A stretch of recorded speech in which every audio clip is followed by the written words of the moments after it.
Compare your current paycheck to one from a decade ago.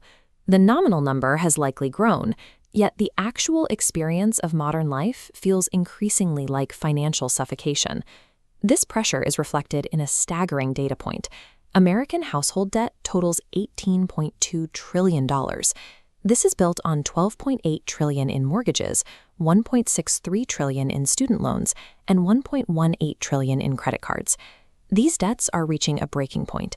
Serious delinquency rates, accounts 90 days or more past due, have climbed to over 12% for credit cards, affecting every age group and income bracket.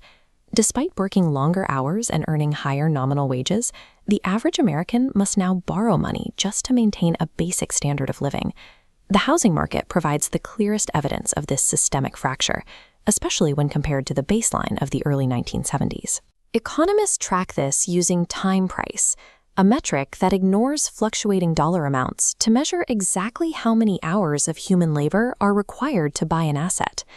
This data shows that even when adjusting for modern features like central air conditioning, it takes a worker 17% more hours of labor to buy 1 square foot of housing today than it did in 1971. This means the value generated by your time is evaporating. You are trading more of your life to secure the same survival baseline that used to be standard. This paradox indicates that the mechanism of money itself was altered, pointing back to a specific historical event that broke the link between labor and value. The rules of money were rewritten in August of 1971, during a single weekend that changed the trajectory of the global economy. President Richard Nixon took to the airwaves to announce a series of drastic measures to combat rising inflation and a looming currency crisis. Under the Bretton Woods system, the US dollar functioned as a receipt backed by physical gold.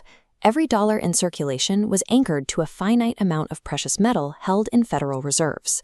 Nixon unilaterally suspended the dollar's convertibility into gold. This Nixon Shock transformed the dollar into a fiat currency, backed by nothing but a government promise. By removing the physical limit on the money supply, the government gained the power to print currency without restraint, creating a silent trap for everyone earning a wage. The immediate fallout was chaotic. Nixon attempted to manage the transition with a mandatory 90-day freeze on all wages and prices to prevent a total loss of confidence. However, when the money supply increases without limit, the purchasing power of every existing dollar inevitably drops. Throughout the 1970s, the cost of basic survival skyrocketed as inflation exploded. Essential goods required a larger and larger volume of devalued dollars. While prices soared, the salaries of American workers began to lag behind the true cost of living. The data reveals a massive divergence starting in 1971. Economic productivity continued to climb, but real hourly compensation for workers flatlined. This gap effectively slashed the purchasing power of human labor, creating a permanent deficit between what goods cost and what people earn. If wages were no longer sufficient to cover basic needs, the economy should have collapsed. Instead, it was sustained by a new financial invention. Wall Street introduced a lifeline to replace lost purchasing power: the mass normalization of consumer debt. Borrowing was integrated into every life stage, from student loans for education to credit cards for daily groceries and auto loans for transportation. This reliance on revolving credit forces workers to rent their own future labor just to stay afloat in the present. Mass borrowing serves as a calculated replacement for the wages lost to inflation, keeping the population trapped in a cycle of interest payments. This trajectory leads directly back to the $18.2 trillion debt nightmare of the present day. Asset-backed money maintained a stable value, whereas the modern, unbacked dollar is designed to steadily lose its purchasing power. In this system, working harder only generates larger nominal numbers on a screen. It does not recapture the value that has been siphoned out of the currency.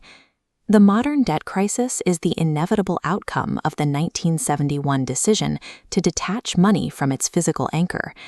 This financial architecture functions exactly as intended, and the working class pays the price for it every single day.